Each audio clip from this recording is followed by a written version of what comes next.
Greetings and welcome to the Carl Show, starring Richard. I'm Richard, starring in Carl's show. And I am Carl, the other star of the show? Speak with confidence, man. At this point, we have anyway, the two of us. We have more episodes than DBZ. Do we really? I don't know, probably. I haven't checked the Dragon Ball Z episode count in a long time. It's fair, and it's not exactly relevant to our daily lives. Oh, I think I ran into a technical difficulty. Can you hear me, sir? I can indeed hear you. There does seem to be a bit of a lag spike, though. Oh well, that'll just be in the polished episode to go down in history. Oh yeah, the most polished episode, because that's what our podcast is all about. To be fair, if they all bought more copies of my book, we could afford an editor, so it's our listeners' fault for our quality.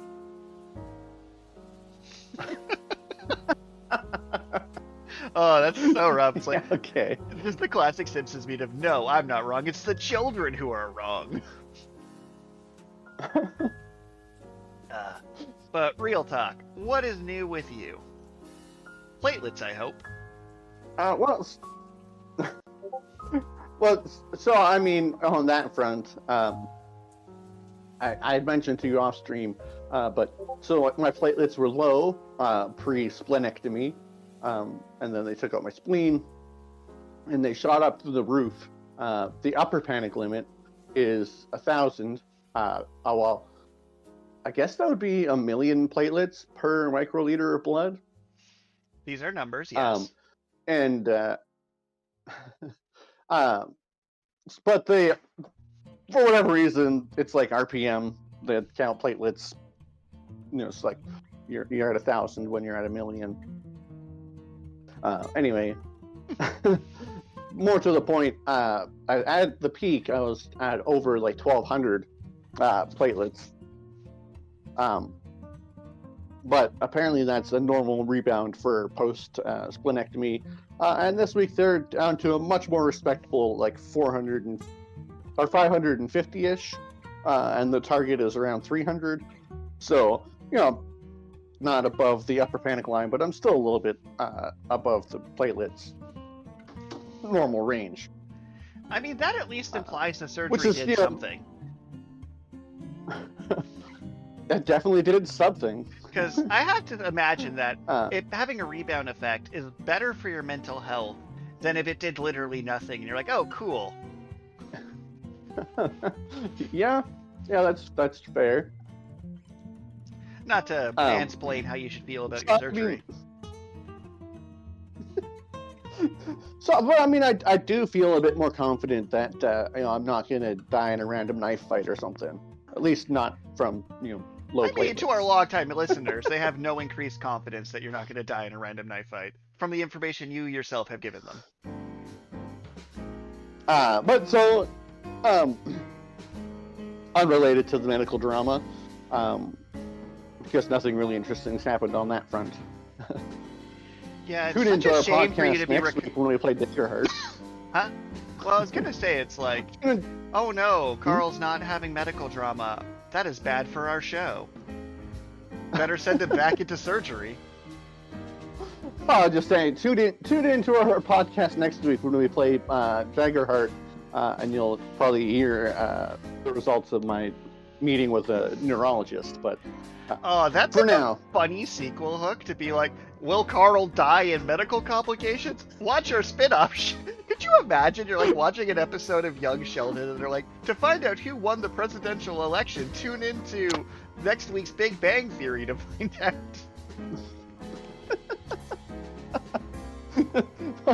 Anyways, but so I am fairly nearly fully recovered from the splenectomy.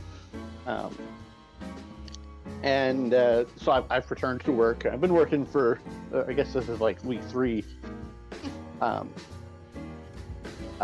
post-surgery. And been on light duty, so I've had to do work in the back instead of making or cutting pizzas, which I don't really enjoy, but got to focus on recovery, do some things that are unpleasant to make sure that you actually get recovered. That makes sense.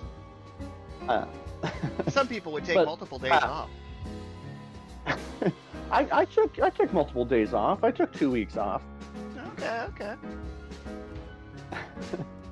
I mean, In any I've seen event. people take 2 weeks off when you get to like academic positions. Like, oh, I'm taking 2 weeks off just to go to a cabin because I'm feeling kind of stressed. And you're like, well, I lost an organ, so that's 72 hours unpaid leave. Seems fair. Unless you got paid leave, and in which case I can suck it with my negativity. Well, so I did take 2 weeks off prior to the surgery, which I did get paid for. And then the 2 weeks off I took to actually recover from the surgery, I was paid a portion of my wage through employment insurance, which... You tried so hard to, like, not throw your employment under the bus there, but fair enough. I'm just saying, my boss pays out the required Saskatchewan vacation pay on every paycheck, and then in addition to that, offers people 2 weeks of paid time off. I hate that, so I'm going to give a mini rant. So, we've seemed to have created some special laws for food service, and every time I see a law where I'm like, this was clearly designed to not benefit the employees, my eyes roll. So the theory behind vacation pay is that money's taken off your paycheck so you can take some time off like every human being needs. Employers I lose... feel like you got that backwards, like they just add money to your paycheck for vacation pay. Yeah, that's the Or, problem. well, I mean, employers are supposed to either bank it or pay it out each paycheck, which my boss pays out each paycheck. Yeah, that's the problem. Do you not see the problem here that to ensure that my staff stays consistent so I can run at the minimum viable employees under the assumption that no one ever takes time off, I give them their vacation pay, slight amounts that barely affect their paycheck, so I never have to have large coverage gaps so people never actually rest? Do you not see like the fundamental systemic problem there of if we don't let people build up vacation pay, they won't take vacations, therefore I can hire less employees, therefore my employees get less days off? Because if you weren't allowed to just give them their vacation pay, they would take vacations.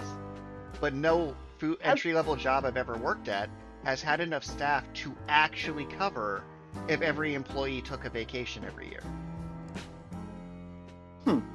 So it's actually just a way to make sure you don't have coverage gaps, which isn't particularly ethical.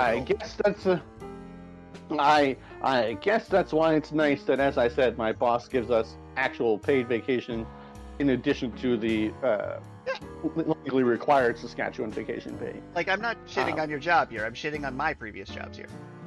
Good job to your boss for letting you actually take a vacation.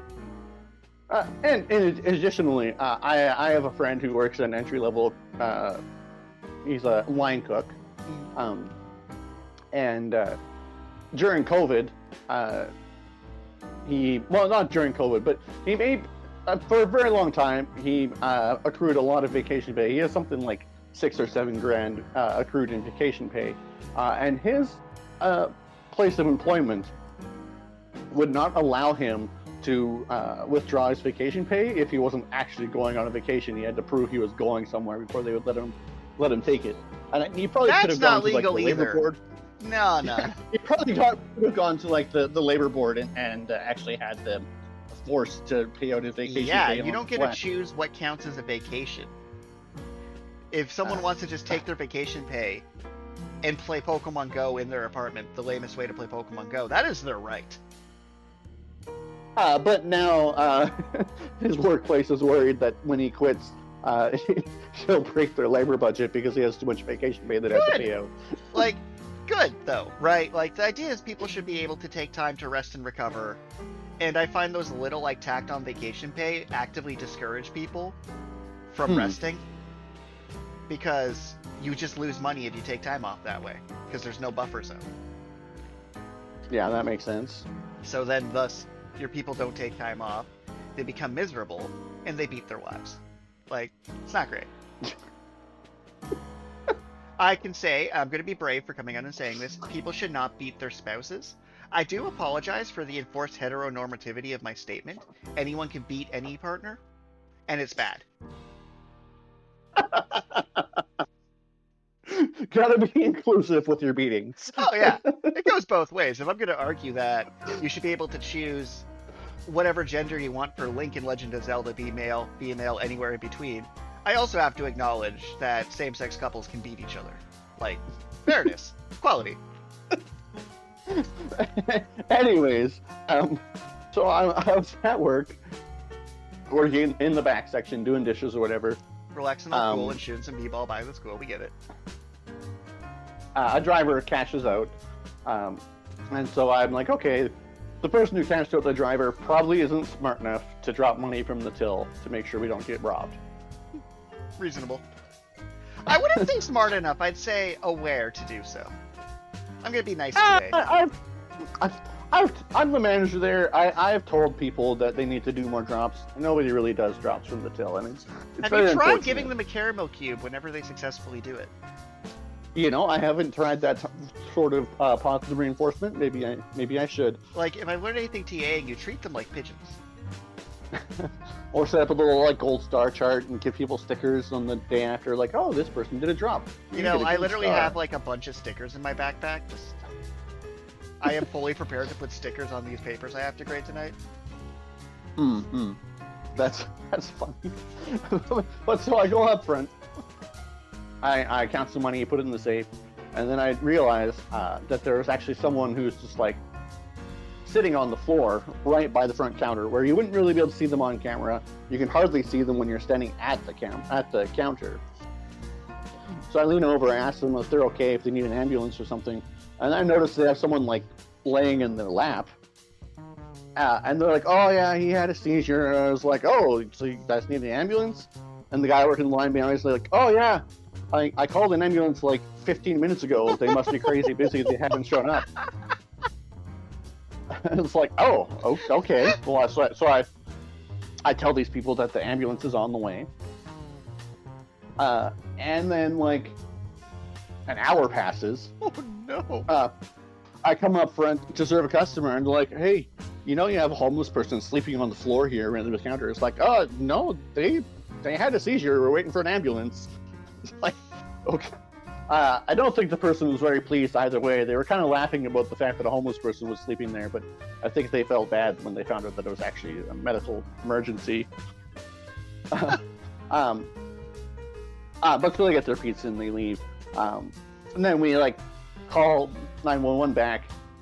The person was on hold for like 5 minutes. They couldn't wait that long because we had other stuff going on, so we had to hang up. They eventually called us back, being like, oh, we had a hang-up call from this phone number. It's like, yeah, we were trying to keep you appraised of the situation that we called about like an hour and a half ago. It took like 2 hours for the ambulance tech to show up for this guy who had a seizure. So, I often make a joke where I'm like, never go to Saskatchewan, and then I'll be like, no, I have like personal beef with it. It's not the province's fault. I'm growing and maturing as a person. And then I meet with my friend Carl every couple weeks, and I think to myself, no, never go to Saskatchewan. Well, yeah, I wonder if that's like a uniquely Saskatchewan problem, or if other provinces actually like just have better emergency response services, or what. No, because like I go to the Toronto core, and it's not like I don't step over human beings on the street while people literally saying, give me money to do crack at Union Station while strumming on a ukulele. So it's like, it's not like I live in a more pleasant place. It's that I haven't been public facing in years. Fair enough. So I'm in a, like, I live in a suburb.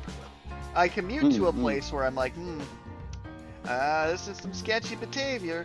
And then I return back to like my bubble. And I just think to myself, yeah, my bubble's pretty nice. I just chill it in my apartment. I very rarely have to step over somebody on the way.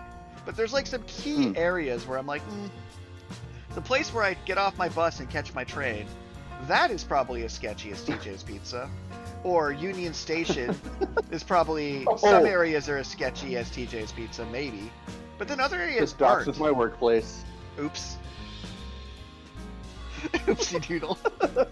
Redacted. No! Oh no, the feed's being cut.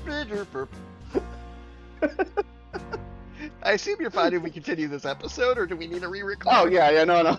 I mean, I joke. I've probably said the name multiple times on our podcast. Oh no. I mean, the funny part is though, like, the joking aside, I think anyone who's in Saskatchewan who listens to our podcast, because of who we are as people, out of sheer curiosity, this would be good for sales. Because the takeaway, like, is like, I need to go take a look and see Carl so I can get my tattoo updated to match his new facial hair, and that can't be bad for business.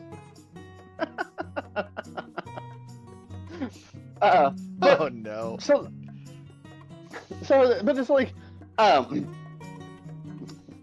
have no special loyalty to Canada in particular. The main advantage Canada has over other countries, in my opinion, is the fact that I'm already a Canadian citizen, so I don't have to worry about any immigration shenanigans. Want to know what my main advantage is for being Canadian? Hmm? We actually give out literary grants, and like, we actually care about our media, and you can get grants and bursaries and scholarships. Like, Canada's great if you're an artist, because we actually like need those, so we don't just turn into Republicans. And so, and I also don't really have a specific loyalty to Saskatchewan, aside from the fact that I don't know if it's actually true, but I think Saskatchewan is the cheapest province to live in. I'm so bitter that my rent did not go up by nearly enough. It's like, my rent in Saskatchewan, because they were in that like housing bubble when I moved there, I'm like, no, this is overpriced for where I am by like a lot. Like, housing's much better. Like, my good friend's house, like, $1 million house in redacted, they could just buy like a castle in Saskatchewan. Like, picture a $1 million Saskatchewan house, and the scale is simply different. Right.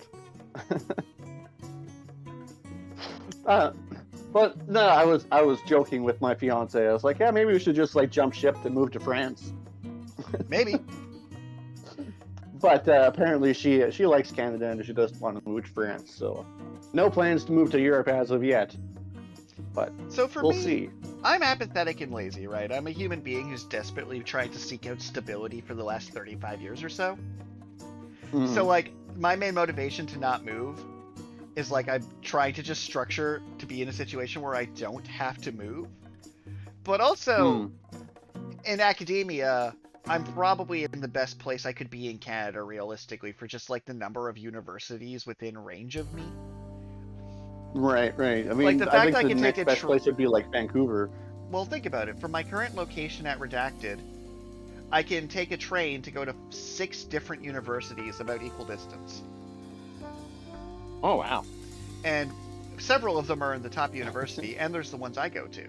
So, like, there's some, like, good options available. Okay, so but before we move on to what's new with you directly, I have some questions about Mutual, what's new with us, which is...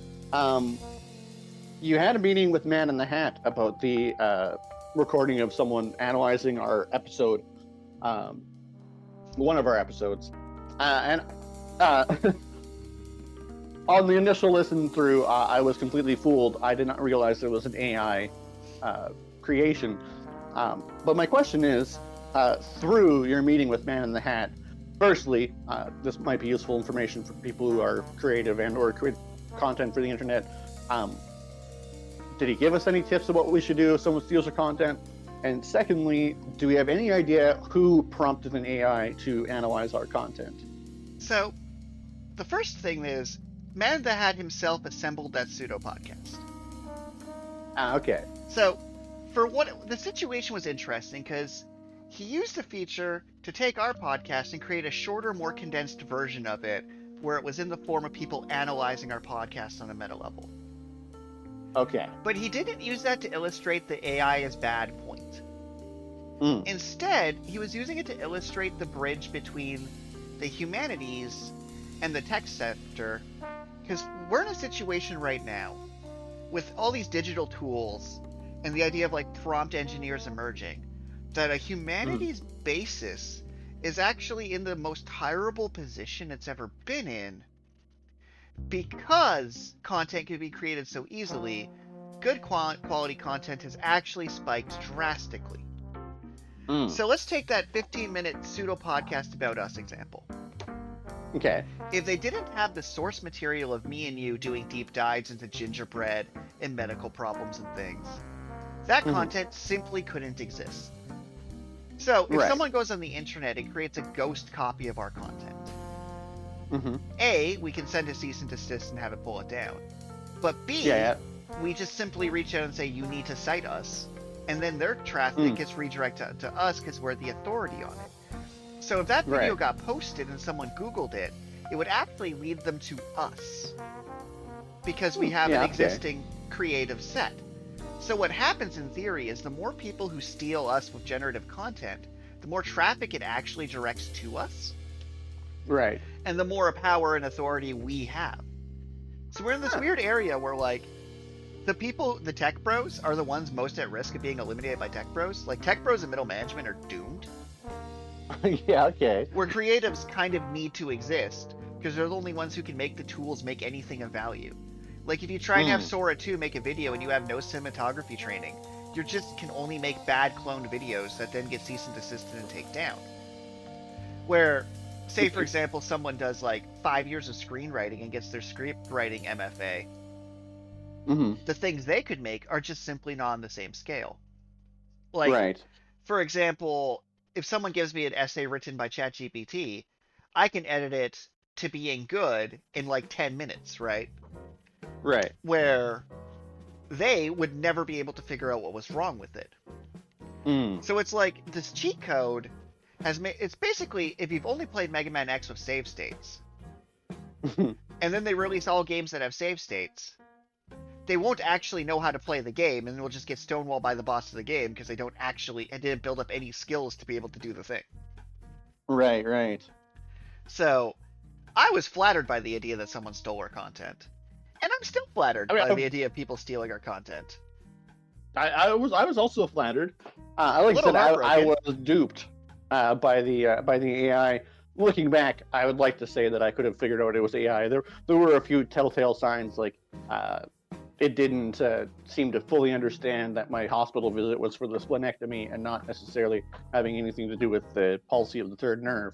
Where I'm kind of like, having my hot take on AI is sort of pivoting a bit to it's the worst, and more that people are the worst. Because, like, as we were talking pre-stream about grading and essays, is that you mentioned, like, would you rather read ChatGPT generated essays, or would you rather read handwritten essays? What's going to be more interesting? And it really determined by the quality of the person and how many, I'll use up my F-bomb early, fucks they give. So, if you wrote an essay on anything, and you're like, okay, and you used ChatGPT and generative sources, but actually, like, uploaded the articles manually, made sure the citations, blah, blah, blah, blah, right? Like, you used it to write the essay, but you assembled all the research, all the pieces. It would probably be a better read than if I locked you in a room for 2 hours and said, here's a copy of the screenplay for Pokemon the first movie, tell me what it's about.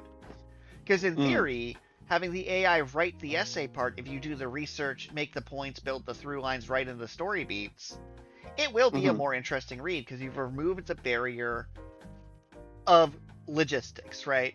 You've removed syntax from the equation and went straight into here's my idea, I had to tool shape it. But what happens is people aren't using it to build something, they're using it to fill it full of fluff. And I, with my 6 years of creative writing training, if I see a sentence that says, the themes of the play were influenced by the themes of the play, I'm just going to be, no, you said nothing. So, if someone hands me something ChatGPT written, I am going to be savage about it. I'm going to be like, oh, that's a colon where there should be a semicolon. You had a robot write this. Get your life together. Hey, what do you mean that's a fake quote? Fail. So it's like if someone uses all the tools to the best of their ability and writes something good, sure. But you already have to be kind of good, or else you wrote nothing. And it's easier to fail them. Sense. So it's like if these 50 essays instead of handwritten were ChatGPT written, that'd be kind of great. Because I could just look at them and be like, fail, fail, fail, fail. Ooh. Or send an email and be like, send me a screenshot of how you generated an M dash. And they'll be like, I'm like, fail. Hey, I saw that you used parentheses instead of braces. What's a parenthesis? Fail. Right? Like, it's almost like it's easier to sift through the garbage when their garbage is so obviously garbage. Like, if I'm doing submission reading and it says ChatGPT said, I'm like, that's great. Fail. But yeah, I'm not actually opposed to people using AI tools to make stuff. I am opposed to them making money off it because no one should legally own anything made by AI because it's a crime machine committing crime.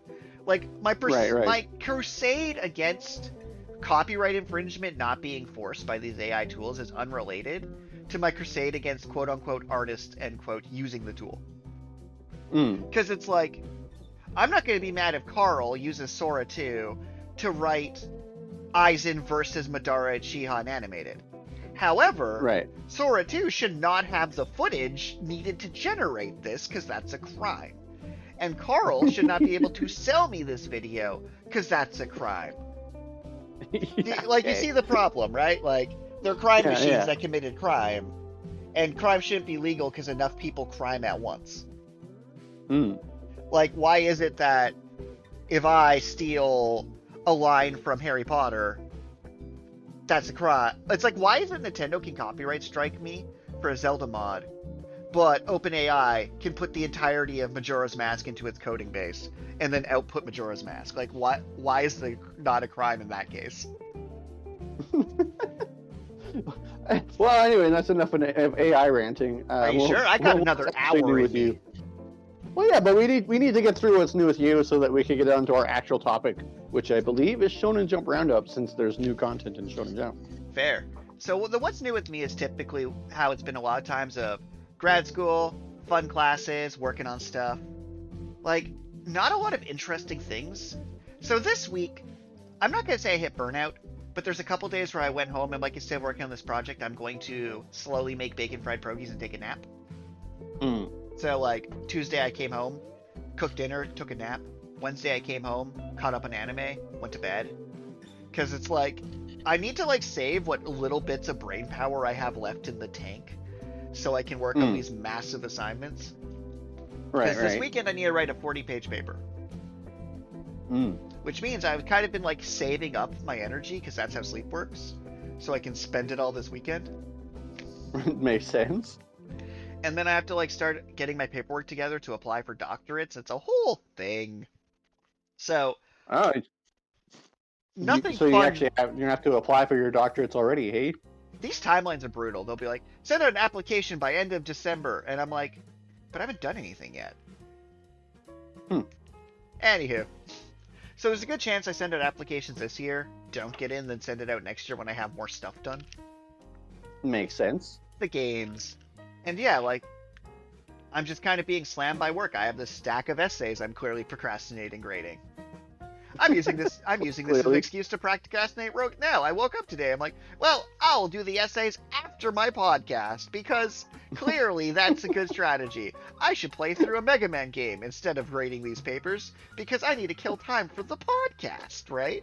Although we did get a surge of random questions in this week, which is lovely, which will come up later at the end of the episode. Because I like giving out signed copies of the book. I had to order another 10-pack of Waltz of Blades to start signing and handing out, which is, I'm happy I burned through my stock. That is great. That is great news. Because I do enjoy giving people free things.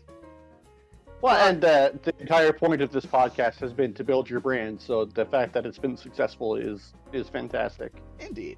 Our objectively high-quality media content. And then later AI will then scan all of our episodes and write our biography. Oh, that should be fun. I should do that. Load up every one of our transcripts into a machine and be like, write the life story of Richard and Carl and see what it gives us. That would be pretty funny. I think it'd give us, like, it basically output JoJo's Bizarre Adventure. Like, I wonder how many generations of Carl it thinks it's talked about, because you've definitely died on podcast at least 4 times. As far as the algorithm's concerned. Yeah, that's true. Like, I think at one point I've said on here I'm actually a 20,000-year-old vampire who's just simply hides indoors so much that no one noticed I don't go in direct sunlight. I think you've also said that I'm like the 4th or 5th generation of Carl clones. Yep. Because I keep having spleen failure. And it's like we keep taking a chunk of Not this spleen to time. fix the last one, and then it just kind of keeps going. But yeah, not a whole lot new with me. Like, I run Daggerheart. I actually, like, booked the fancy conference room to run a cohort Daggerheart game in a couple weeks. Mm. But I was going to run the prefab adventure, but there's not enough characters, so I have to write some more prefab characters. Ah. Because I think I'm going to run for, like, I'm capping it at 9 people, because that's the most, like, I've ever...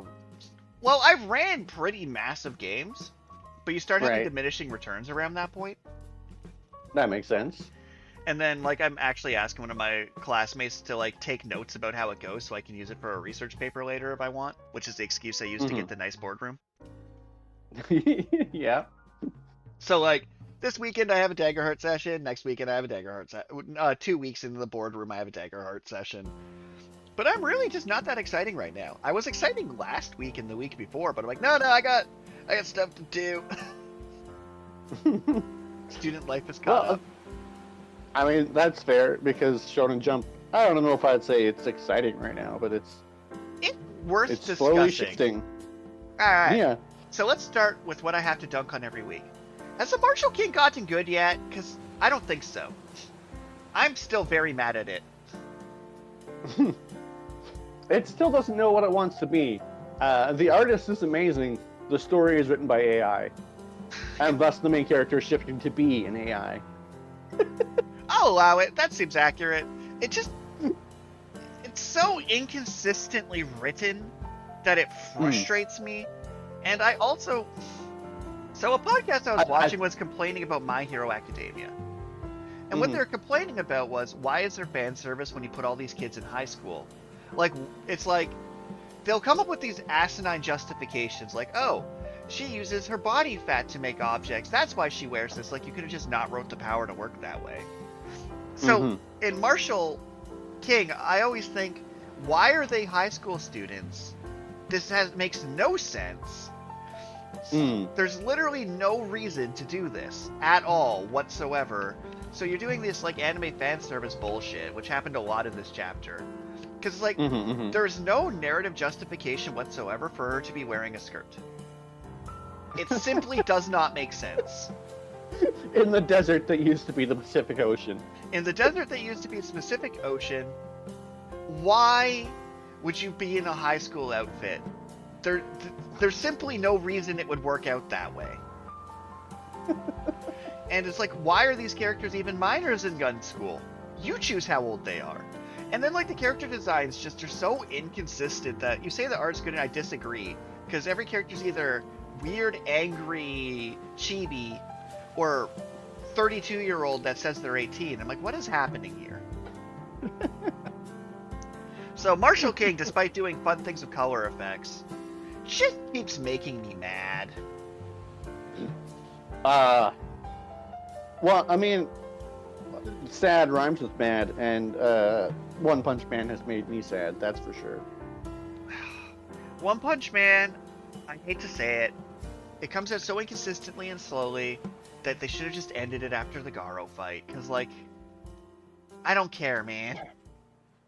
Well, and for some reason, we've probably talked about this before too, but for some reason, they've posted official chapters on the Shonen Jump app. And then when the authors decide to rewrite these chapters, they'll just take those chapters down and replace them without any sort of notification whatsoever. It does seem like what I would do, to be fair. Yeah, but like, do these authors write themselves into a corner? Do they not know what to do with Saitam anymore? Where it's like, oh, he's fighting a powerful monster and he just jumps into space and then comes back and there's news coverage that makes a little gag about him being the one who was kidnapped. So I made this rant a while ago where one of the problems of new gen anime is I call it the pendulum effect. So we started by having simply too much filler being added into things, right? Where we hit a point where Naruto was 70% filler, or Bleach was like literally 70% filler. Right. So then we pendulum and they switch from doing a weekly model to a season model. And then My Hero Academia has literally no filler. Yeah, okay. My favorite example of this is Inuyasha's first 6 seasons. Every major conflict or plot arc took place over 2 or 3 episodes, right? Like, the hair demon was a problem that took like 3 episodes. Shishomaru took like 3 episodes. Then they take their 3-year break and they release their like Inuyasha the Final Act. And suddenly every plot point goes from being 3 episodes to half an episode. So it's like, each episode will have like 1 to 2 major story beats happen. I didn't care for the second part as much on a rewatch. Because a lot of the show almost had like a horror or a romance atmosphere going on. Like, part of the show was the slow shots on the water lilies going down the stream as like the claws drove across someone's neck, like really dragging it out helped the atmosphere a lot. Yeah. So when we get to things like modern Shonen Jump, they're all trying to like target this ADHD things need to happen, and One Punch Man suffers from both. So early One Punch Man once spent an entire chapter of Genos versus Saitama, right? And I think that is, to this day, it was a chapter so well drawn that it's better animated than the anime. Yeah. Like, Garo versus Saitama was better animated than an anime. But its pacing is like, when it slows down and lets moments breathe, is good. But then they're just blitzing through all of this exposition random crap. And they're like, we want to make so much story happen when there's no story here. That pacing is just abysmal. I agree. Now let's go to what's possibly the best thing in Shonen Jump right now, and has been for a while, Chainsaw Man. Chainsaw Man spent 110 episodes for someone to get hit with Michigan. And when you build up a character for 110 episodes, I deeply invested in him being beaten by the state of Michigan. Michigan got turned into a sword. Which you can't just pull that out if you're just jumping through plot reel. You gotta build to that, right? It's like, because they've established their powers to turn things into weapons they have to control over, they gave this full speech about America, I am completely on board with just being hit by Michigan. Yeah? I have no problems with him being hit by Michigan. It has been earned. One Punch Man is absolutely ridiculous. It has a lot of scenes that kind of toe the line of what might be considered appropriate, but it all makes sense in context, and it really that Chainsaw Man is one of the best series in Shonen Jump for sure. Because what I'll say about One Punch, I saw a video. People were asking a Japanese person, how do you say Chainsaw Man in Japanese, and apparently it's just Chainsaw Man. Perfect. Flawless. 10 out of 10. Because the actual words for chainsaw and man are kind of a tongue twister in Japanese, apparently. So, like, the thing comparing the difference between, like, One Punch Man and Chainsaw Man here, I do think it's largely about pacing and scope. So Chainsaw Man only ever follows maybe 2 or 3 characters at a time. Right. So Season 2's big twist is there's now 2 protagonists.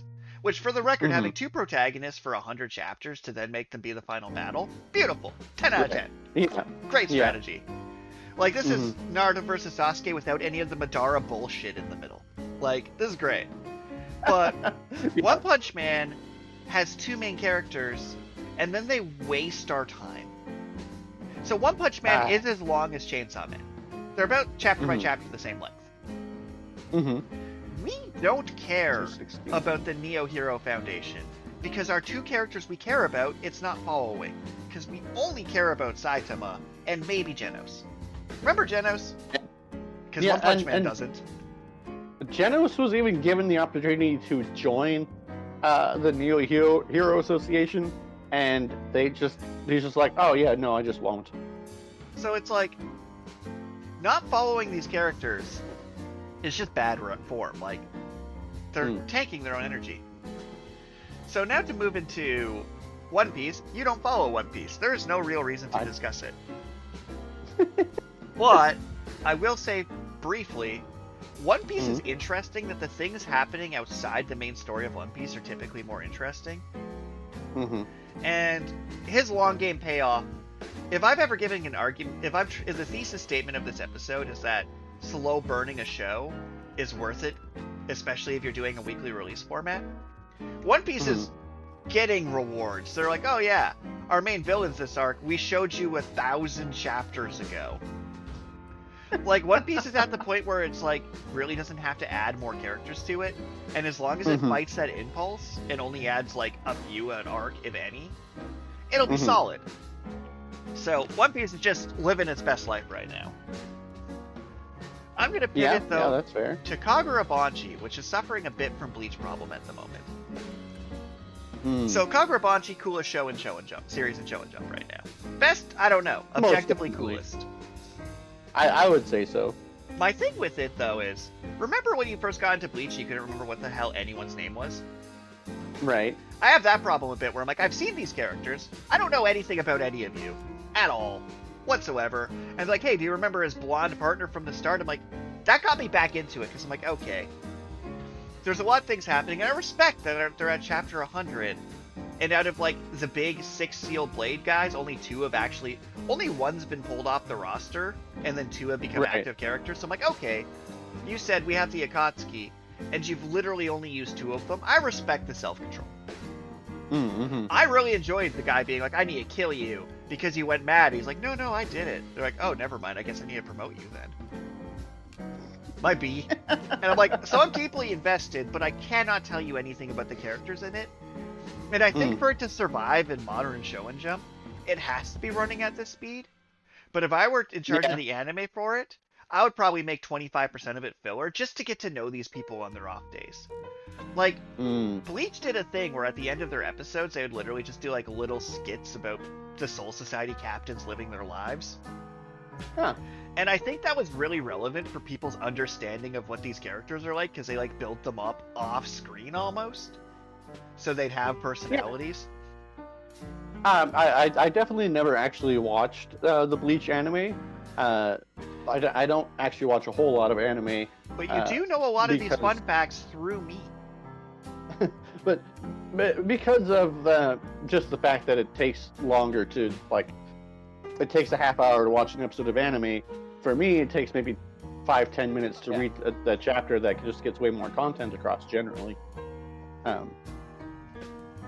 But that is interesting when the anime does actually add extra little bits of content like that. Well, sometimes it'll be the anime, sometimes they'll do like data books for fun facts and things. But what's funny is, like, I also liked Bleach more than you, pretty substantially. And I think it's because part of it is the characters in it I simply knew more about than you. So I probably care more when they got...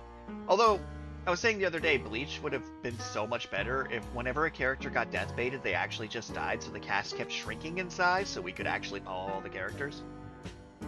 Like, imagine how much better Bleach would be if after the Aizen arc, half the captains and 3/4 of the lieutenants were just dead. So new people we already knew got promoted, so there's just less... Like, if the 1,000-Year Blood War, you're like, oh yeah, Captain Kuchiki's just dead, Toshio's just dead, and this random lieutenants have been promoted. I'm like, that would be great, because there's just less people we'd have to care about, because he killed them, because they died.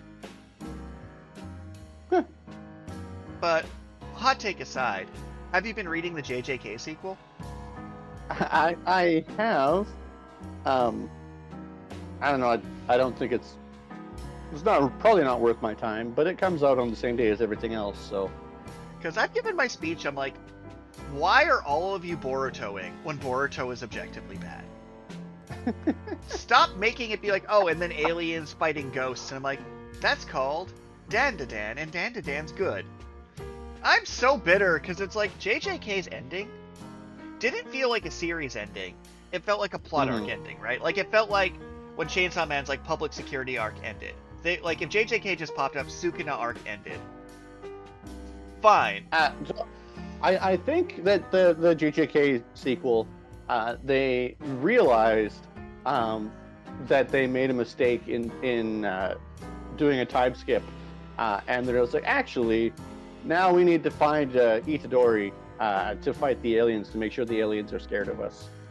But that's so lame. And, like, I remember I was reading the newest chapter, and they're like, but I have cancer. I'm like, I don't even know your name. Why is you using this as a plot twist? Why was this not the first thing we learned about this character to add any depth or content? Because, like, a dramatic twist only works if there's a status quo to twist. Like if you open with that, like, oh, I only have 6 months to live, that like recontextualizes everything a character does. Would work if Right. you had characters. It would have added a lot more urgency to the idea that she needs to get this ring back from her brother, so she needs to become strong enough to take it.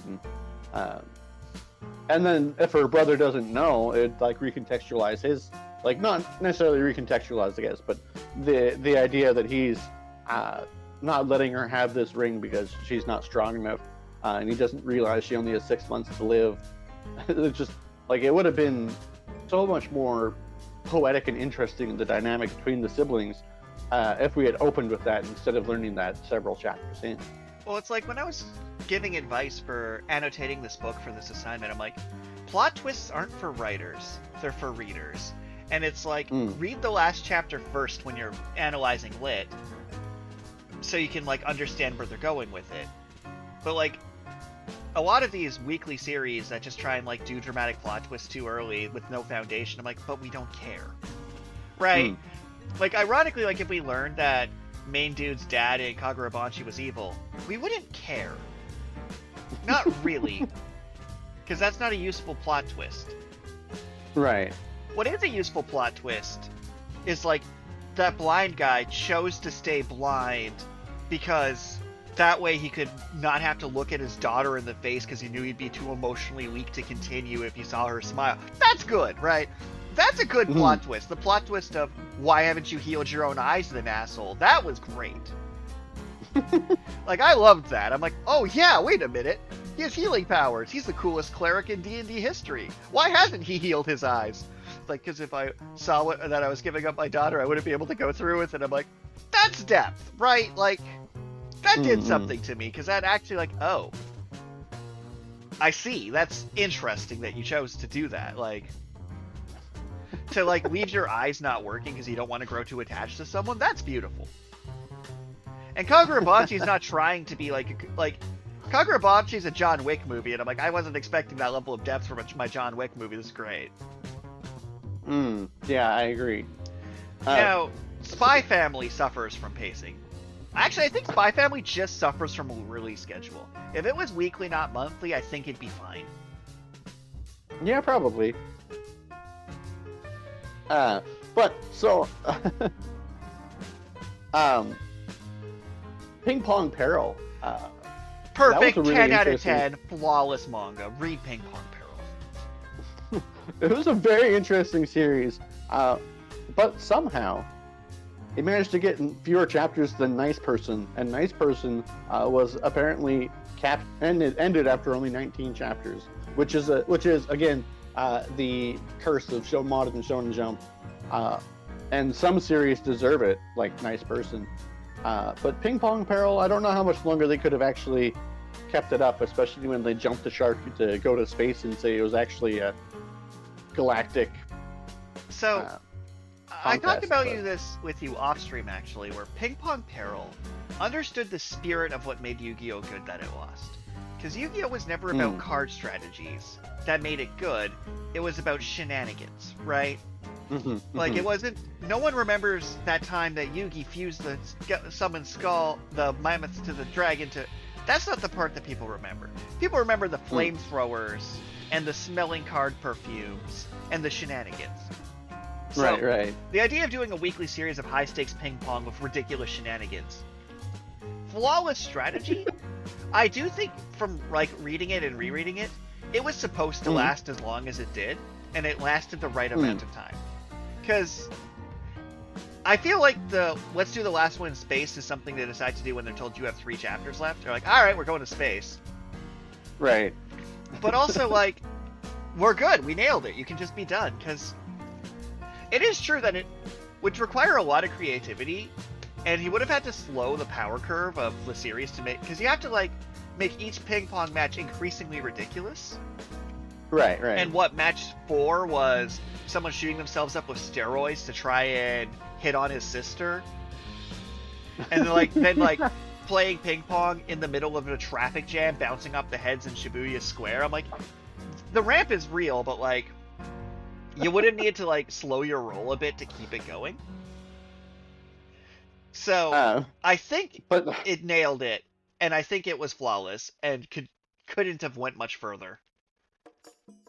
Just like that, I mentioned nice person because that was a through and through gag series that was so bad. I appear to have dropped it after chapter 12, and I just don't generally drop series because You're not me. I don't. There's not. The more content I have to read, the better. And even if it's bad content, there's still something to be learned Oh from yeah, it. especially like when we're technically professional literature analysts. But Nice Person was just so bizarre and just generally awful. I didn't even notice when it got canned. Apparently, September 7th was the last chapter. I do agree. It deserved it. I just thought that was kind of funny. I was scrolling back to see what's been going on in Shonen Jump, and it's like, huh, Nice Person hasn't been updated in over a month because it deserved to die. And then my beloved World Trigger, where I'm like, World Trigger is the kind of ex-girlfriend that puts out cigarettes on my forehead. Because, like, I want to love World Trigger. I do. And it's like, I gave the argument, like, our last Shonen Jump roundout, like, 6 months ago. Which is funny, because, like, that's, like, 6 chapters of World Trigger. And I made a quip where I'm like, if World Trigger runs on a long enough timeline, it's spending 100 chapters on, characters in a bottle test. Is worth it if it lasts long enough, which is a wild thing. Because the takeaway mission test was 23 parts. Right. So it was about 23 chapters or so, maybe longer. I'd have to, like, actually look this up. Which is pretty telling of the idea that I'd actually have to, like... The away mission test, according to just looking at this, was chapters, like, 200 to 226. And then before that, we had some actual lore drops. My argument that if the follow-up from it, like, if the away mission test in its 26 chapters, which it felt longer, I'm gonna be real. I'm, like, looking it up right now, I'm like, oh, that wasn't as long as I thought it was, because it was slow and tedious. It could easily, if the next one is also 26 chapters of a badass battle royale, we're good, right? Right. Because now we know what everyone does, their personalities, yada yada yada. If it pulls a One Piece and this just goes for 1,000 chapters, absolutely worth it. Right. Because now if characters, like, when they actually start going and leaving, die, we've kind of, at least passively, had every character's name and quips beaten into us. Right. Like, in My Hero Academia, they made us sit with the 20 classmates for 26 chapters where they talked about their feelings. Maybe I'd care about them. So, long story short, that's my thoughts on World Trigger, is I'm like, man, she can be good to me, right? Like, if I give her enough kindness, she will love me, right? Right, Carl? Right? Yeah, hopefully. As the quarter of World Trigger is freaking bottle exam. Okay, so, on a different note, firstly, what was the name of that the series that was about the people writing a manga? Bakuman. Like, Bakuman. Bakuman had a surprising number of chapters. I don't think it was actually published in Shonen Jump, but it was, and it was about Shonen Jump. Like, it was first party. Oh yeah, okay. I think sounds right. Well, it's not in the app, but that's not really the point. They don't have every Shonen Jump series in here. But Kurumizawa's Folly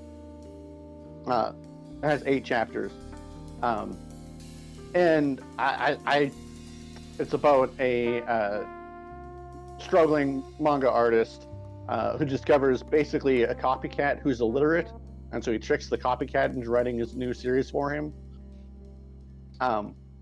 It wishes it was Ghostwriter Paradox. Well, so like I said, Bakuman had a surprising number of chapters. I didn't think the story could go on that long about people writing a manga in a manga. And so it's like, I don't really feel like this story can go on that much longer. Like, You've been surprised before. But I've been surprised before. Yeah. So like, I don't know. Have you actually been reading the Wally? And it's like, the reason I said about that, I don't remember the exact title of it, but it was like Ghost Rider Time Paradox something or other. Yeah. Is that one kind of like the Bach one that we'll talk about briefly that also finished up? Is for something like this to really bite into me, it needs a strong central hook. Bakuman's strong central hook wasn't manga, it was a slowest burn romance, right? He became a manga artist because sexism. And because toxic masculinity said the way he can win over his girlfriend and spending time with her was to become successful as she became successful. Admittedly, my own real world relationships kind of paralleling that at the moment, which is amusing to me. But yeah, okay. The idea of like, actually the point of this is I'm going to work hard and they're going to work hard. We're going to follow our dreams together. That's enough of a hook for me to be invested. Like, as someone who's ride or die on Kaguya-sama Love is War, give me a slow burn romance and frame it however you want. I love me a slow burn romance. That's why I love Naruto Shippuden. Naruto and Sasuke was such a good slow burn romance. But the point being that this folly is missing a compelling B plot, right? Like, the A plot's fine, but it doesn't have a B plot to really drag me in yet. That's it. That's where I'm at. Is it doesn't quite have the B plot I would need to get my investment. Yeah, I think that might be why I don't think it has. I have high hopes for it to actually succeed. Like, the B plot is probably the dying girlfriend. Yeah. But she hasn't actually like done anything. Well, it's funny, like, a series we always throw praise at, even though it's so off of our normal reading lists, is Ruri Dragon. And that's because the A-plot of Ruri Dragon is actually accurately, authentically written teenage angst. And then the B-plot is, but also dragons?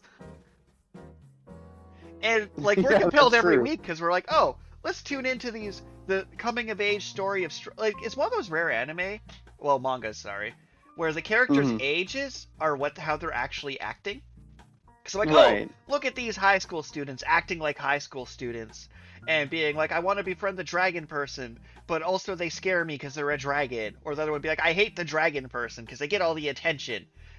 And then they whine about it. And I'm like, this is great. I'm going to read these well-written series. So I'm like, yeah, Ruri Dragon, B-plot is interesting. But its A-plot is not about being Ruri Dragon at all. Right. It's like, about high school students being high school students. So, I read a weird interview about Phineas and Ferb the other day. So, people are like, what is the structure for Phineas and Ferb? And their random science experiment of the week wasn't the plot, it was the setting. And the side characters were actually the plot.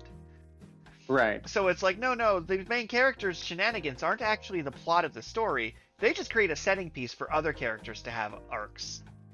Right. So it's like, yeah, Ruri Dragon is a good example of doing it well, where it's like, no, the plot is high school shenanigans, and the dragon is just setting. Where the Martial King has nothing. It's just a Okay, but so keeping in with the high school theme, have you been reading Someone Hurts? I have. It's a pun. So the pun gets points. Right? And the concept is amusing. But it's like, oh, what was that one about, like, the performing art one? Oh, I'm blanking on it. Anyway, my point where I'm going with this is that I just... It's one of those things where, like, this seems pretty good, but it's not really for me. Like, I'm just not quite vibing with it. You know, I've been surprised. Akabanshi was the one I was drawing a blank on. Where I'm like, I just don't think I'm the target audience for this piece. I've been surprised at how many of these one-liners are actually still funny and interesting when translated to English. I was really worried that it was going to be like an extreme cultural divide, because Japanese puns are generally different than English puns. This is why, like, comedies I enjoy dubbed rather than subbed, because localizing the jokes makes them better. Bleach is so much funnier dubbed, it's ridiculous. But yeah, the radio station plot point is obviously with the A plot, and the B plot does kind of just seem to be high school shenanigans as they build up people who they realize have this common interest. I don't know. It's kind of interesting, but it's also like, I don't know how long it can go since they've kind of put themselves into they've written themselves into a corner with the romance, it seems. Fair. And I'm going to make a controversial statement about Otter of the Flame that you're going to agree with, but it's going to be one of those moments of that was, what was the Marvel line? It was like, you're out of line, but you're right. Otter of the Flame is a 90s manga. It is the most 90s ass anime manga I've read in a very long time. Because it's like, I have my element spirit, and I'm going and meeting the other element spirits, and I'm JRPGing through Viking land, and there's evil things, and I've made it to Elf land, and I fused to the spirit tree to talk to my fire spirit, to go into fire spirit burning mode. I'm like, man, this is such a callback to a simpler era. Like, if there was a series that was coming out that would make a actual, we can release this weekly and put in filler arcs, it's Otter of the Flame. Like, it is such a Knights of the Zodiac, Shaman King ass manga. And I love it personally, because I'm like, yeah, you go with your kind of mediocre artwork and adequate dialogue, decently written, competent shonen ass series in Shonen Jump. Thank you for not being an edgy exorcist wants to be Chainsaw Man, but I'm too much of a bitch to hit someone with Michigan series. Like, let's look at News Exorcist. It wants to be JJK, but it doesn't have the balls to be JJK. It's JJK written by ChatGPT. Like, it doesn't have the willpower to be cool. News Exorcist wants to be Hema 10. That's rough. It's so bizarre. It's just constantly talking about getting the main character into a relationship and building up his harem of all these powerful exorcist girls who think that the main character's stalwart honesty and straightforwardness is an attractive quality. It's just... I mean, to be fair, Japan is going extinct, so I can see why people really want to, like, do something about that. It's a very bizarre mix. It's actually a series. I've read all 122 chapters, but it is a series that I'm considering dropping because it just doesn't. It sounds like exorcism story. What's really funny is Witch Watch is the exact same plot, but gender inverted. Yeah, I dropped Witch Watch too. Although Witch Watch I dropped because of the age regression that just kind of reset the plot. And I was like, well, this is dumb. And then I refuse to ever read Me and Robocode, which exists simply because fat shaming is a cultural staple. But it did outlive Ping Pong Peril, so we can put another notch on the better things it's outlived chart. Well, Me and Robocode is going to outlive a lot of things. It has 257 chapters. Right. So, my, like, secret shame series I read every week is Hema 10. And the thing about Hema 10 is I read it to get mad at it, because there's literally no reason for any of the plot of it. Oh no, my attractive boss who likes me, but I kind of had a crush before someone else, before this successful woman who pays me invited me for Christmas in her home alone. Oh no, the conflict. I'm like, what conflict? She wrote you a handwritten card that says, do you like me? Check box. You checked the box. Where's the conflict? Well, the thing is, there's other beautiful people in my life. I'm like, okay, but you won already. Just, what? And then she's like, I don't know if I should tell this person who clearly likes me that I clearly like him. I'm like, how is this happening? You're literally having a candlelit dinner right now. How is there a plot here? And then somehow the former idol becomes their teacher. See, the thing about that is, I'm like, that's a fun plot twist that does nothing, because there's no core conflict. It's like the idea that I read this every week to be like, how is this still like legitimate curiosity of like, because they wrote him, like you said, the nice earnest guy trope, right? Which is directly contradictory to the harem trope. And it's the funniest thing they keep trying to do is be like, this guy who's so perfect is in a harem. I'm like, but if you're perfect, you wouldn't be in a harem. You fundamentally like, so like, I don't know, when they're doing crappy harem anime 20 years ago, 10 years ago, the main character was usually a dirtbag. Right. That narratively makes more sense. Because this guy being like, oh, I guess on Christmas I'll spend time with her, but I'll buy all people equally costed gifts. I'm like, you're a dirtbag. It's like, oh no, he's just so oblivious. Well, if you look at his most recent received text, no, he's just a dirtbag, I guess. Like when 3 people are like, I want you to spend Christmas just with me, you go like, okay, as friends to all 3, you kind of suck. Right? Yeah. So he's very indecisive. Well, it's not even that he's indecisive, because that would be drama. He just is empty. There's nothing there. Like, he's not registering that conflict is happening. And then, don't care about Ultimate Exorcist Kiyoshi. Shinobi Undercover did nothing wrong. I'm just not following it. It's not his fault. I didn't sin. It just didn't grab me. The main ninja has realized that he's in love with his charge, and he's having internal emotional turmoil over it because he's supposed to be doing a job to protect her, but how can he do that if he has feelings for her? Honestly, fair though. Like, I know that's like a cliche, but that's a cliche I'm fine with. When we're talking about romance tropes that I enjoy, bodyguard falls in love with a person they're protecting but be unprofessional, so instead they just kind of sit there and mope, and then when the person they're bodyguarding gets attacked, they brutally beat the shit out of the person because they're overly emotionally invested.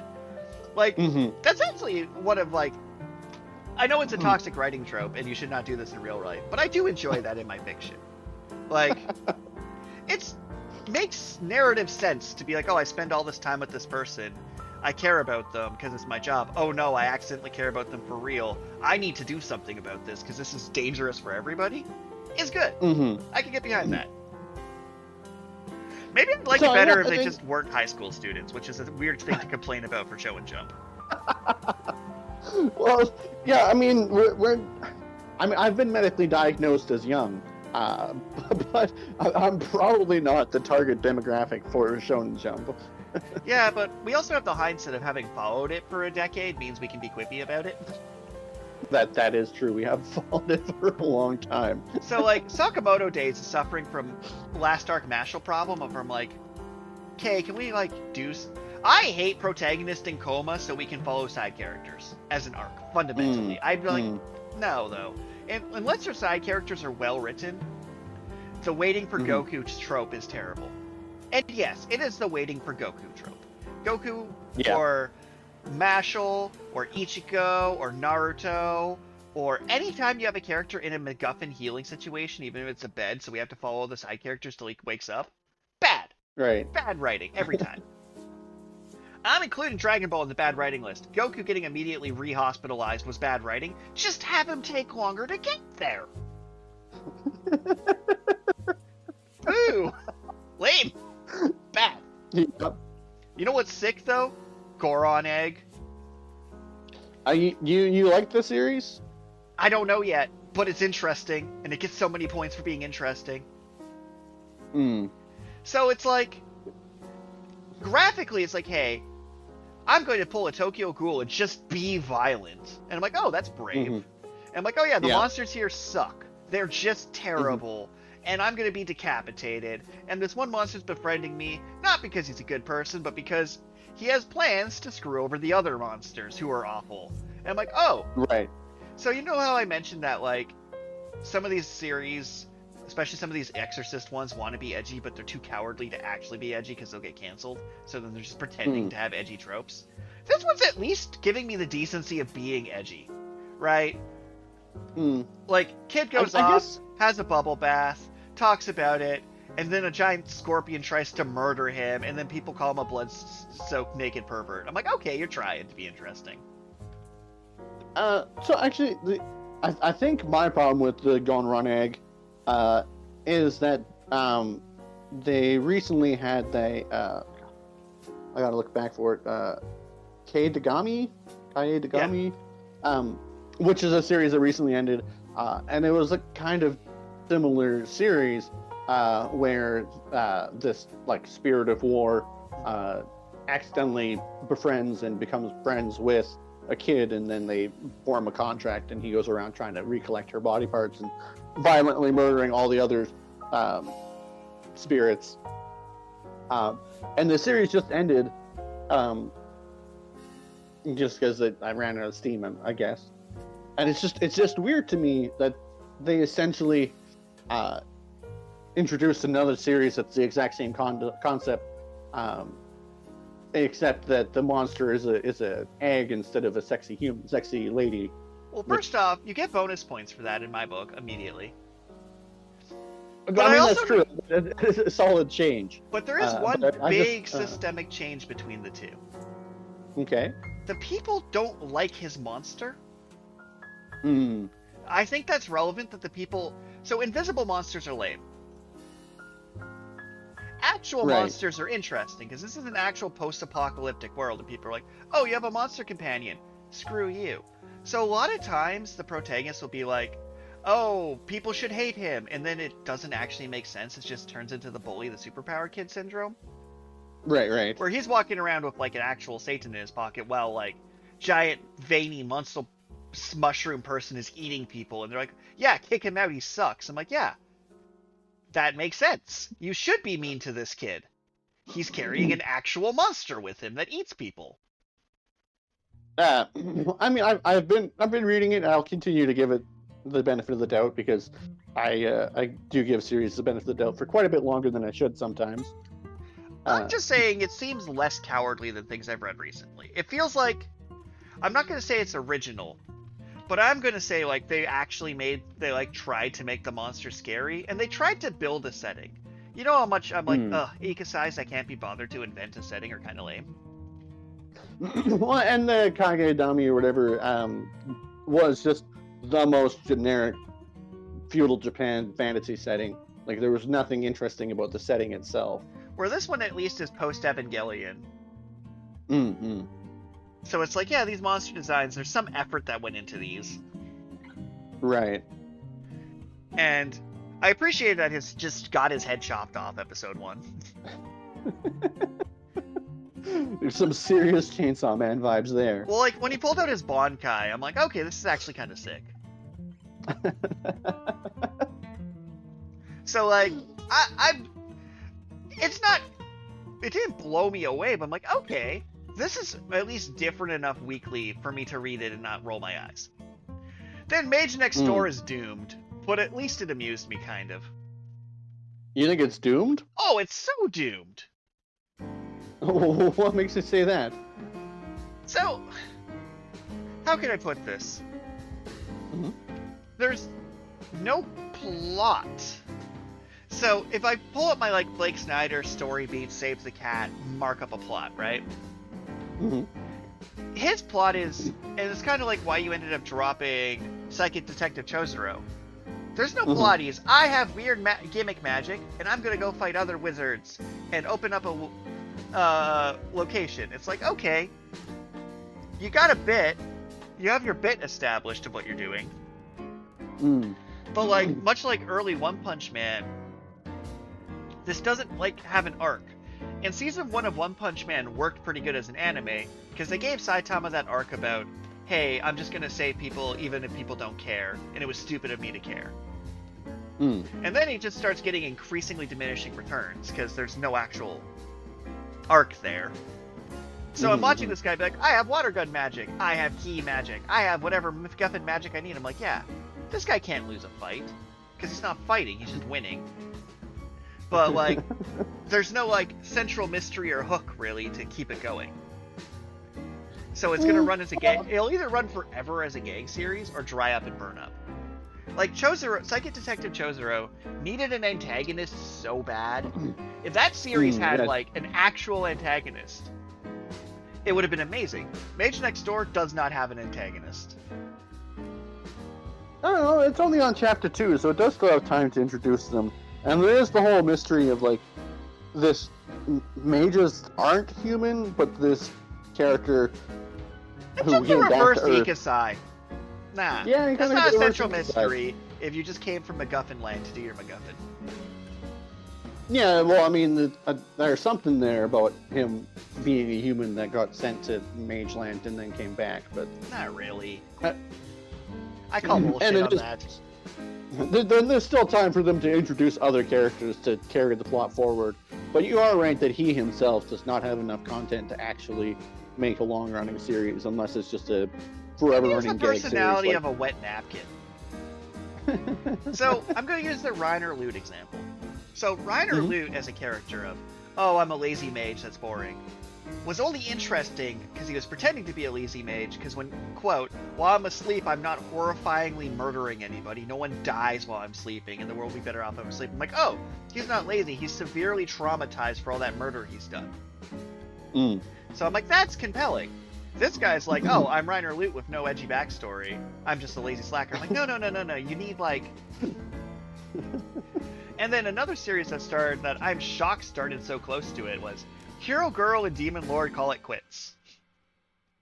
That's definitely a series that I think is doomed.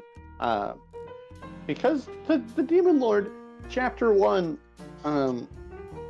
just reversed time for everyone except for the people they didn't want to.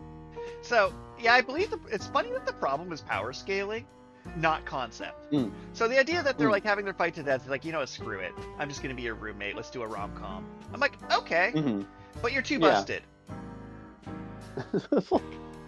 You need it to be the right level of busted for this bit to have worked. Because, like, he's so busted that she shouldn't have been able to beat him in the first place, because he's too busted. I agree, unless she somehow has equally ridiculous powers, but she doesn't appear to, because the aliens came to Earth to attack after the Demon Lord disappeared. So you know what I would have done with this series if it was me? So I would have made them an equal match, and I would have had them mid-fight to the death both realize that they weren't in it. But, like, I would have put them at, like, let's say... Try to think of, like, the right power curve. Like, I would have probably put them at, like, Naruto and Sasuke powerful. And I would have opened with, like, a One Punch Man quality epic fight scene to then flash forward to him being like, hey, do you want instant noodles for dinner? Because it could definitely be done. Like, I read one that was The Devil is a Part-Timer where Satan had to, like, be a line cook. Yeah, I was gonna say, like, the concept is not unique. It's unique in Shonen Jump at the moment, but the concept has definitely been done before of the big bad decides to retire. Right, and, like, to be fair, like, one of the most classic ships of all time is Hero Girl and Demon Lord. Like, I read one that was, like, literally Archmage and Demon Lord, which was just the lesbian version of this story that was immensely better. Part of it was because the mage was constantly fighting the Demon Lord as an excuse to see the Demon Lord, which just kept leaving the Demon Lord super uncomfortable. And it's like, you can do this trope well. Like, I'm sure it makes up a third of Webtoon. But I'm shocked this got published in Shonen Jump, because as you mentioned, Time Rewind ruined it. Like, you broke the scope. There needed to be a scope. Yeah. Which is why Chainsaw Man's allowed to beat people with Michigan. Because they built the scope. They certainly did. I'm shocked that a character hit someone with Michigan, and I'm like, that's awesome, it makes perfect sense. And then Bug Ego suffers from slow monthly release. I rather did enjoy this chapter, although I kind of foresaw the end result, where it's like, oh yeah, if you mistake something for something else, it becomes that thing while you're doing this hack, and it's like, you know, you're gonna, like, make yourself disappear, right? Like, it's not gonna end well. Well, I mean, the ultimate result where he's just like, yeah, this hack is too dangerous, and he shuts it off, makes sense. But it was like, they should have seen that coming from the beginning for how smart they appear to be. It's hard to write an intelligent character when you yourself are not that intelligent. Like, the running joke that Light Yagami thought he was really smart, but then you actually really think about it, he's actually, like, the worst at his job. Like, imagine having a magic notebook that can kill anyone anywhere, and they narrow it down to like a 2-city block where you live. Yeah. Like, he's like, aha, to stop these FBI agents from tailing me with my magic notebook, I'll use an elaborate scheme to have them kill themselves with it. And I'm like, counterpoint. If you don't kill them with your magic notebook, they won't be able to prove magic notebook. Right? Like, your murder weapon, if someone has your, like, if a cop, if you don't use it on the cops, and a cop finds that you have a notebook where you wrote down when people died in the Times, won't they just assume you're creepy and stalking these killings? Like, how could they prove you did it? Right. You just don't use the magic notebook. They're not going to test to test a magic notebook. Like, at one point, he, like, gives Ella cryptic ignore. He's like, gods of death like apples. And I was like, oh, magic's involved. Solved it. Like, wow, Light, you suck at this. He's like, I'm going to kill them all the same way so they think there's a pattern to make a better world. I'm like, you're so bad at death noting. In any event, I really enjoy Bug Ego. The characters are a bit inconsistent. But it is interesting. But it's super interesting. It gets so many points being interesting. It is a very unique series. I mean, it is written by the same person who writes One Punch Man, and the guy is an amazing author when he's not working with another artist. Just when he feels like it, let's be honest. Yeah, that's true. Well, it's like, we've made through most of Shonen Jump here. I kind of dropped Ichi the Witch. It's kind of doing something interesting, where one of the magics and a human is actually having a child together, but the birth of the child is draining the magic's powers, and I don't know, it might be going somewhere. I think I've done too much feminist studies to be like, in a world where only women can be witches, a boy acquires the power. I'm like, and you're saying nothing about gender identity in this piece? Fuck off. Like, imagine pitching this story to Marvel. I got a story for you. All the superheroes are women, and our protagonist is a guy. What? Crazy. I'm like, fuck off. Like, Ichi the Witch would objectively be better if the protagonist was a woman, at least, so you could at least try and do a series. Like, the blandest ass protagonist on the planet. Nothing there. I agree. And yeah, I was just kind of looking at series. I don't follow Ultimate Exorcist Kyoshi. I don't follow Blue Box. I don't follow Hakusoki Mound. And I don't follow Elusive Samurai or Dog's Red. And I don't think Dog's Red is really its fault that I don't follow the sports manga. Yeah, I mean, I was following it at the start when it was actually like he was applying his figure skating skills to hockey. But then it turned out to just be him training for hockey and not using his figure skating skills. And I was like, well, I'm not in this for hockey. I'm in this for the weird quirk. Right. And then Blue Exorcist is still going, which is wild. And Black Clover's still going, and man, have I not cared about Black Clover in a long time. Black Clover's weird. They switched to a quarterly release cycle, which is fine. But then they released 3 chapters at a time. And it's like, well, why couldn't you just have switched to like monthly? I mean, if it doesn't kill the author, because you gotta remember, Shonen Jump authors have a high mortality rate. Like Oda's out here recommending specific doctors to people. Yeah, fair enough. But like, it opens with an illustration of everyone in swimsuits, and then it's like, I don't know, man. I'm always going to be annoyed when someone's like, have the worst power. Actually, it's the best power. Actually, it's genetics. Actually, fuck off.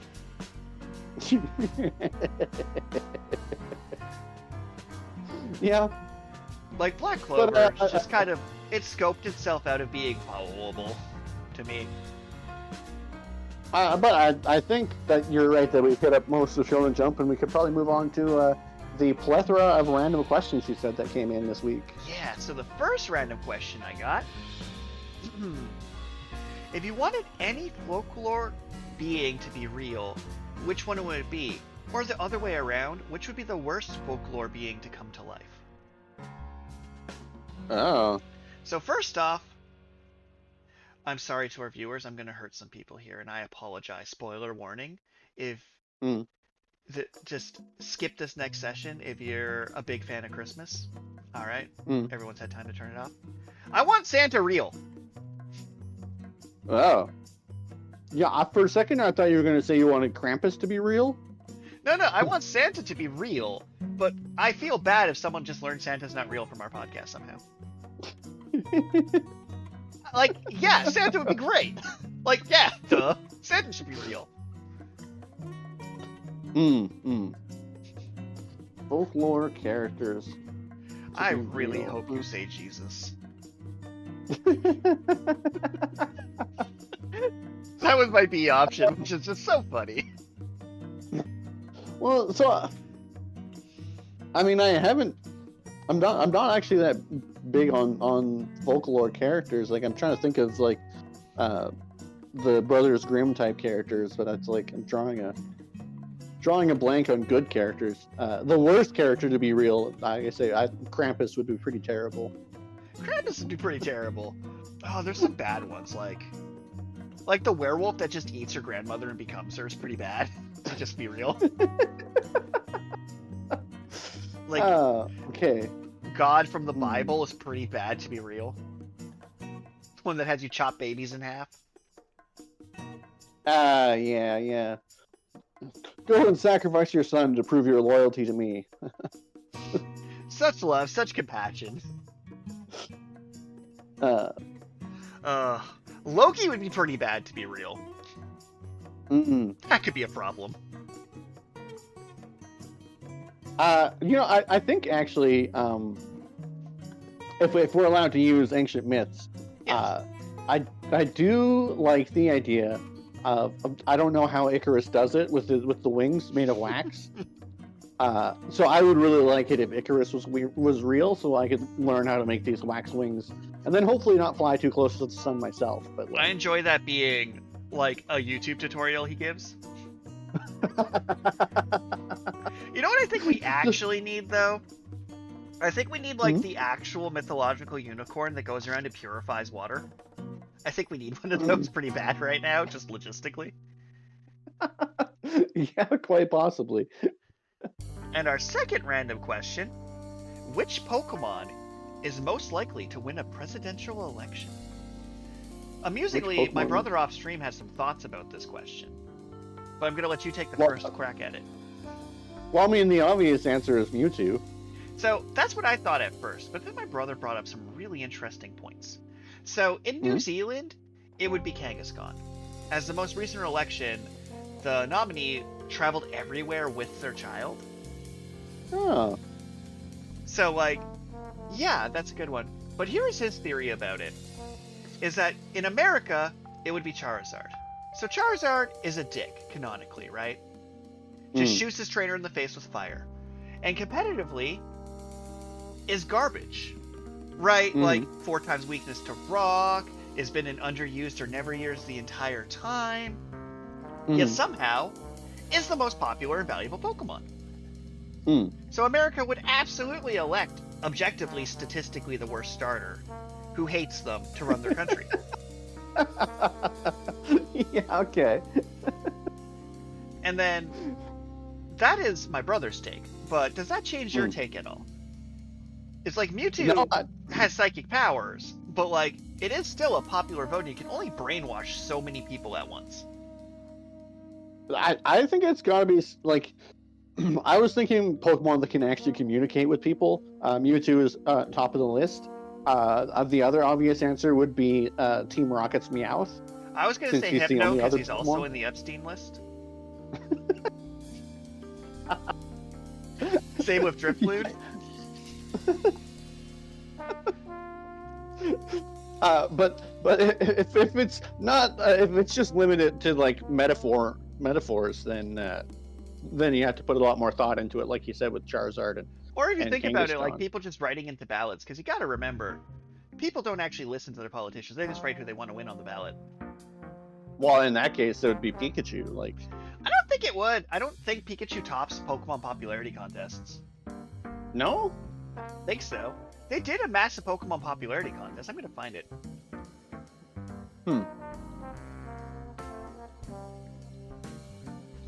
See? Because like Pikachu is basically the mascot of Pokemon.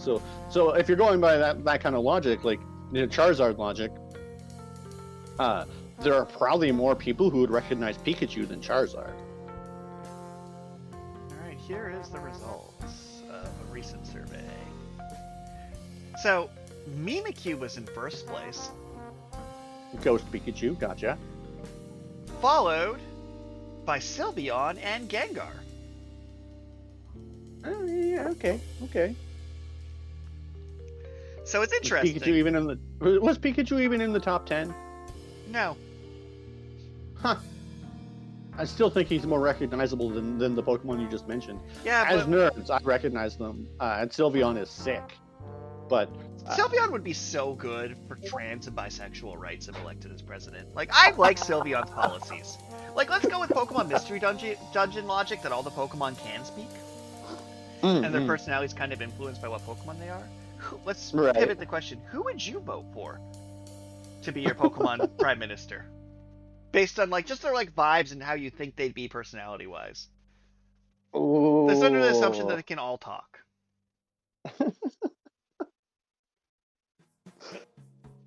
That's a good question. And it is specifically for Prime Minister of Canada. For Prime Minister of Canada, who do I think is going to... I think I might vote for, like, Mr. Mime.